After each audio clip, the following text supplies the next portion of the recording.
Ndani ya maisha ya kila Muislamu, kuna amali ndogo ndogo ambazo mara nyingi tunaziona rahisi mno.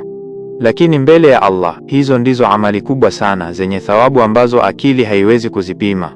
Je, unajua kuwa kila unapotamka subhanallah, alhamdulillah, Allahu akbar, unapanda miti ya thamani peponi? Kila neno linaandikwa, kila dhikri inakuwa nuru siku ya giza kubwa kaburini. Kuna wakati tunafikiri ibada kubwa ni swala ndefu usiku au sadaka nyingi mali nyingi. Ndiyo, hizo ni amali za daraja kubwa.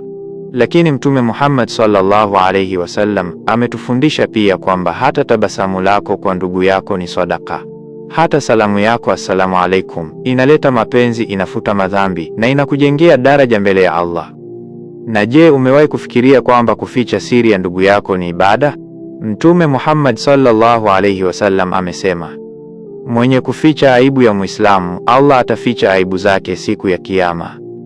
Hii ni amali ndogo, lakini malipo yake ni makubwa mno. Kila ukitoa maji ya kunywa, hata tone ndogo tu, kwa mtu au kwa mnyama, hiyo ni sadaka. Hata ukiondoa jiwe barabarani, unapewa thawabu. Hizi ndizo amali ambazo huenda zikawa nguzo zako siku ya mizani, wakati hujategemea. Kumbuka ndugu yangu, Allah ni mwingi wa rehema. Anaangalia ikhlasi zaidi ya ukubwa wa tendo. Kile kidogo chenye moyo safi kinaweza kuwa kikubwa mno mbele yake.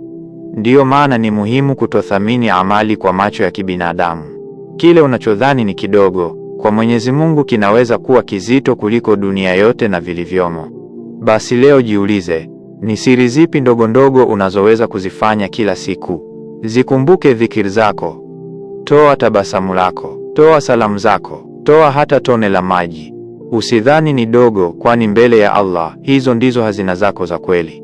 Na kumbuka, siku ya Kiyama hutajuta kwa yale makubwa uliyoyafanya, bali utatamani lau ungelifanya hata amali ndogo moja zaidi. Hivyo, usipuuze siri hizi. Zikusanye, zidumishe, na utapata malipo makubwa yasiyo na kipimo.